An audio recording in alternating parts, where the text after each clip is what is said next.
Hey class, since I'm going to be gone for the quiz, I decided to record some examples quick if you want to take a look at it. So here's quiz review for the first quiz. I'm just going to go through some examples and kind of explain myself as I'm going. So the cubed root, the first one here, the cubed root of 27 halves. Since you can't simplify 27 halves, you need to split this up. So you have the cubed root of 27 over the cubed root of 2. And then, can we simplify that at all? Well, let's see, the cubed root of 27 is 9 times 3 and 3 times 3. So I can simplify the cubed root of 27 since it's 3 threes. It's 3 cubed, so 3. So that's 3 over the cubed root of 2. Then I need to rationalize the denominator. So I want to get rid of the cubed root of 2 in the denominator. So to do that, I'm going to multiply by the cubed root.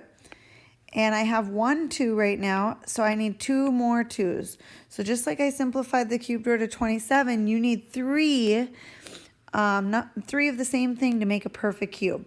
So I have 1 2, so I need 2 more. Whatever I do to the denominator, I have to do the same thing to the numerator. So on top, I'm going to have 3 cubed roots, and 2 times 2 is 4. Over, then I have the cubed root of 8, so I have a group of 2 here. 3 2's come out and make 2.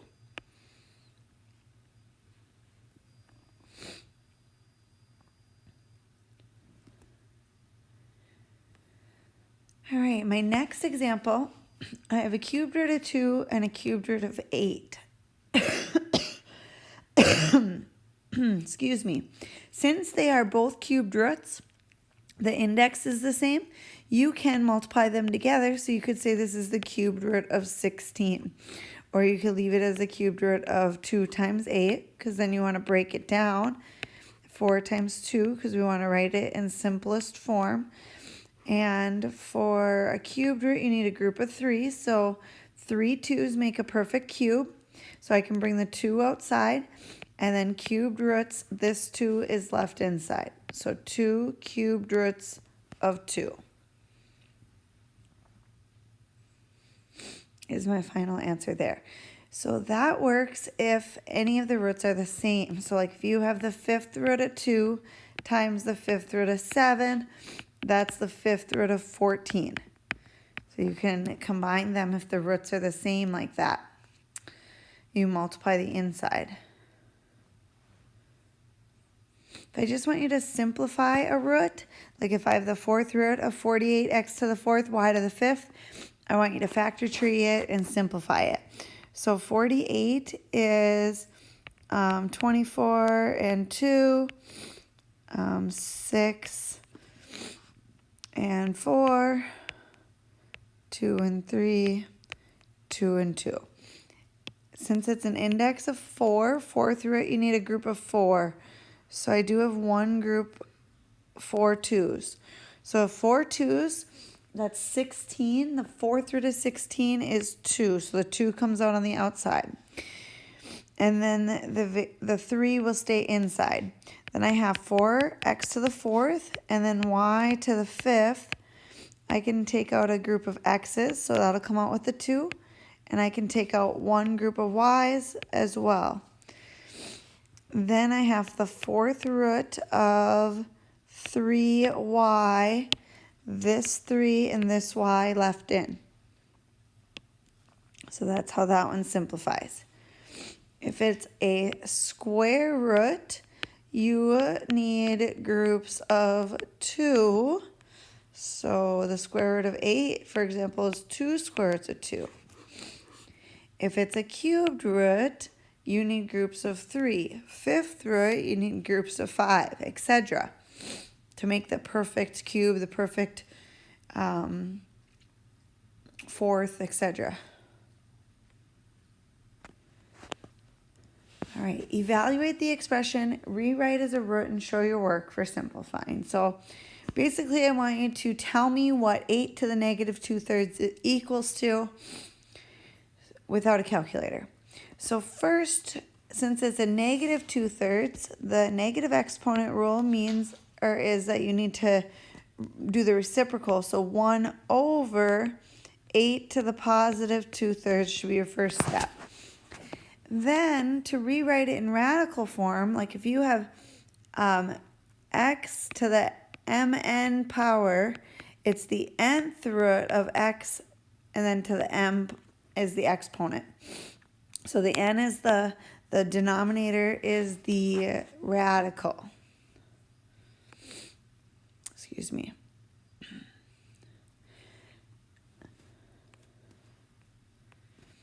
So this one would be 1 over cubed roots of 8, and then that would be to the second power.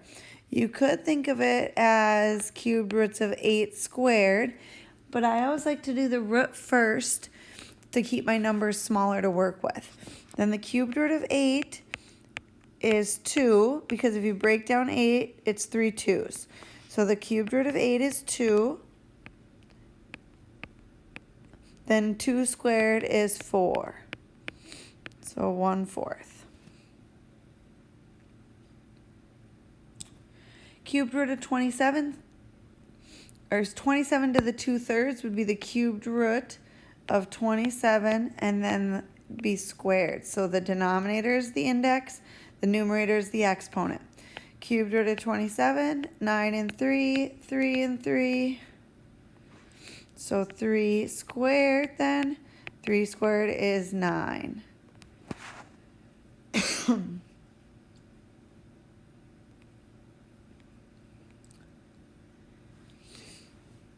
All right, if you are subtracting roots, they'd have to be the same root. And if they are the same root, then you subtract the coefficients. So here we have the cubed root of 5 and the cubed root of 5. So the index and the radicand are the same. So I can take the coefficients. The first one is a coefficient of 1 minus 4 would be negative 3, and then cubed roots of 5.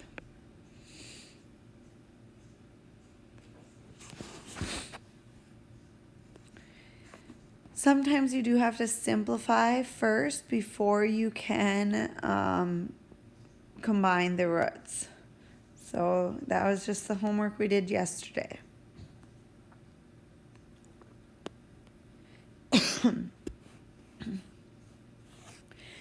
All right, 4th root of y cubed times the square root of y. So as it is, I cannot combine the roots here, but I can change it to fraction form. So it'd be y to the 3/4 times y to the 1/2, because remember the square root has an index of 2 and a y by itself has an exponent of 1. So that's where the 1/2 comes from. So now when I see it in this form, I know that my bases are the same, so I need to add my exponents. In order to add fractions, you do need a common denominator. So you could use 8, but 3/4, you could also use 4. So 1/2 is the same thing. If you multiply both the top and bottom by 2, is 2/4. So then 3/4 plus 2/4 is 5/4. What did the directions say? Simplest rational exponent form. So rational exponent is fine like this. If I wanted it in radical, then it's the 4th root of y to the 5th. And since you have 5 y's, you can take one group out, and then it'd be the 4th root of y.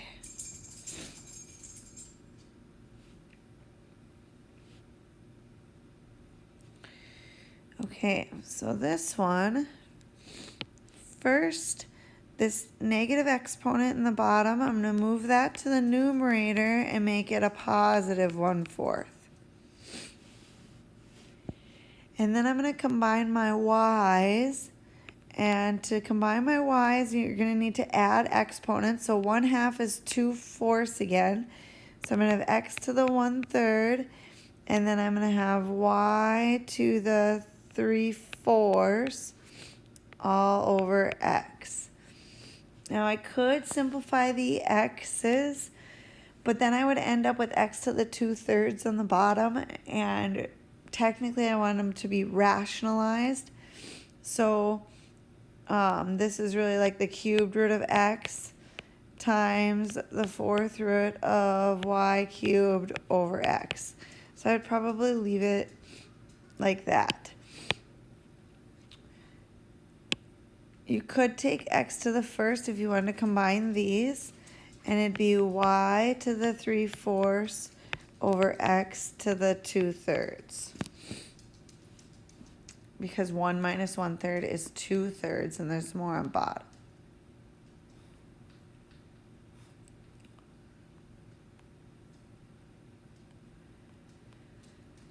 All right, solving. So solving is isolate the part that's being raised to a power and then take the appropriate root. So here, first we need to divide by 1/2. Instead of dividing by 1/2, I'm going to multiply by the reciprocal, which is 2/1, or multiply both sides by 2. So 1/2 times 2 is 1. So we get y cubed equals -4 times 2 is -8.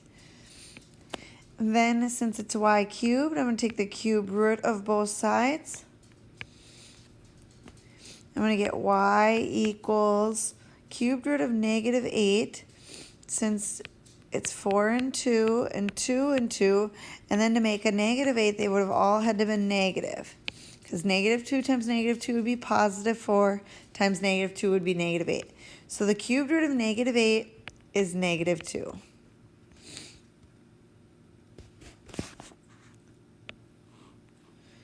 Okay, this one. So subtract 7 from both sides to start with, because I want the part that's being raised to the exponent by itself first. So I can't distribute the exponent, I can't distribute the 3. So subtract 7 first. 82 minus 7 be 75. And then I'm going to divide by 3. So x minus 2 squared. 75 divided by 3. If I can think about quarters, it's going to be 25. Then it's a square root, so take the square root of both sides. And I'm going to get x minus 2 equals, I'm actually going to get plus or minus 5, because 5 squared is 25 and negative squared is 25. So since I'm solving for x, I have 2 answers when I take an even root. And then I'm going to add 2. So positive 5 plus 2 is 7. Negative 5 plus 2 is -3. So my 2 answers are x equals 7 and x equals -3 for that one. Okay. I have lots of extra practice out there for you as well. Come see me during advisory. I can help out. Hopefully this is helpful though. Thanks for watching.